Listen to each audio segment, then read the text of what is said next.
Big boss Malayalam season 6 live അപ്ഡേറ്റ്സിലേക്കാണ് പോകുന്നത്. ജാസ്മിനും ഗബ്രിയും തമ്മിൽ നല്ല ഫ്രണ്ട്ഷിപ്പാണ്. അവർ അങ്ങോട്ടും ഇങ്ങോട്ടും പല കാര്യങ്ങളും ഷെയർ ചെയ്യാറുണ്ട്. ജാസ്മിൻ ഇമോഷണലി ഡൗൺ ആകുമ്പോൾ ഗബ്രിയെ ആശ്വസിപ്പിക്കാറുണ്ട്, അതേപോലെ തന്നെ തിരിച്ചും. ഇപ്പൊ അവർ തമ്മിൽ നടന്നൊരു കോൺവെർസേഷൻ ആണ്. ഗബ്രി അഭിനയിച്ച സിനിമയിൽ ഗബ്രിയുടെ നായികയുടെ പേരും ജാസ്മിൻ എന്നായിരുന്നു. അപ്പൊ ഗബ്രിയുടെ ക്യാരക്ടറും ആ ഒരു ക്യാരക്ടറും തമ്മിൽ എന്തോ ഒരു ഇന്റിമേറ്റ് സീനോ മറ്റോ ഷൂട്ട് ചെയ്യാൻ പ്ലാൻ ചെയ്തിരുന്നുവെന്നോ സ്ക്രിപ്റ്റിൽ എഴുതിയിരുന്നോ എന്നോ മറ്റോ ഗബ്രി ഇപ്പൊ ലൈവില് ജാസ്മിനോട് പറയുന്നത് കേട്ടു.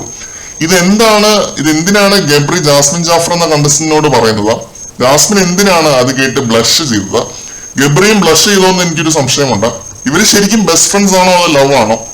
ഇനി ലവ് മാത്രമാണോ അതോ ബിഗ് ബോസിന് വേണ്ടിയുള്ള വല്ല ലവ് സ്ട്രാറ്റജിയും ആണോ? എന്തായാലും രണ്ടുപേർക്കും ഇടയിൽ കാര്യമായി എന്തൊക്കെയോ സംഭവിക്കുന്നുണ്ട്. അതെന്താണ് എന്ന് നമുക്ക് വരും ദിവസങ്ങളിൽ കാണാം. കണ്ടിട്ടൊരു വ്യക്തതയായിട്ട് അതിനെക്കുറിച്ച് സംസാരിക്കാം.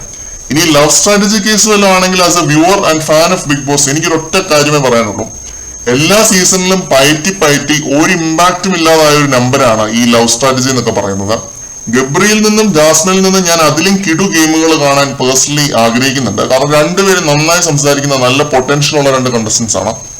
മറ്റൊരു ലൈവ് അപ്ഡേറ്റുമായിട്ട് വീണ്ടും വരാം.